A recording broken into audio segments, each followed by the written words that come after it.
There's something wrong with the station. A growth has started to take over, and everyone has been seeing a witch. And now, you're all alone. Till you wake back up. You are Shane Newer, a man on a secret mission to Mars, while everyone back home thinks you're at Antarctica. Luckily, you have some company to help you out on your mission to find other life forms. That is, until your dreams start to become reality. Is the station really under a sudden attack, or are you hallucinating the whole thing? It's a gripping, horror-filled ride in Moons of Madness. You know, through all these black inky goo tentacles, these plants are thriving! Tomatoes! Moons of Madness is a first-person story-driven puzzle-solving mystery game that has you balancing gameplay elements while solving puzzles. The atmosphere is creepy and unsettling, even when everything looks normal. Mostly because, for constantly talking to your crewmates over the radio, you're all by yourself while accomplishing tasks. The gameplay is striking because it has you balancing your careful need of oxygen on Mars while navigating puzzles to solve. From realigning solar arrays, to dividing power supply, and even mixing chemicals in a centrifuge to get the right agent, a great extent of consideration went into creating these wonderful puzzles within. Not to mention that Moons of Madness has an enthralling story as well.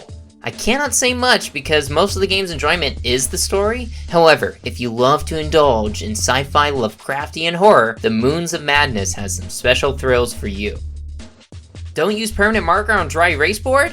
Well, this blood is certainly going to stain. Moons of Madness did suffer a bit when it came to combat. The game is absolutely scripted when it comes to monster chases. The whole story is on a railroad, which is normal for story-driven games, but when other horror games would open up an area allowing you to maneuver around an enemy creature, tricking it to avoid capture, Moons of Madness simply has one path that it guides you to use.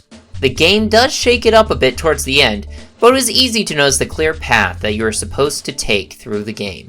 Another thing needed in Moons of Madness is clear direction on what each of the buttons do. Several of your controls are never clearly explained, and most of the on-screen prompts are very small to read. Doing good, Chief. Don't look down. Yeah, I'm gonna do everything you tell me not to do. Moons of Madness is an excellent story, filled with intriguing plot elements and creative puzzles. Most of the game is on a track, so freedom of movement outside of the story or combat is limited. However, Moons of Madness makes up for the lack of choice by providing a gripping story of madness, battling social isolation, and secrets being withheld. If you go into Moons of Madness expecting there to be fast-paced action with branching choices, you'll be let down. But if you enjoy story-driven games with sci-fi, multi-dimensional horror that you can backseat cruise through, then this is the game for you. I'm giving Moons of Madness an 8 out of 10. Moons of Madness was developed by Rock Pocket Games and Dream Loop Games. It was published by Funcom. Moons of Madness is available on PlayStation 4, Xbox One, and Windows. Moons of Madness was played on the PlayStation 4, and a review code was provided for this report. Until next time, play like a rogue! Man, being on this space station is so interesting. Mars is up! Oh, it's just Pennywise.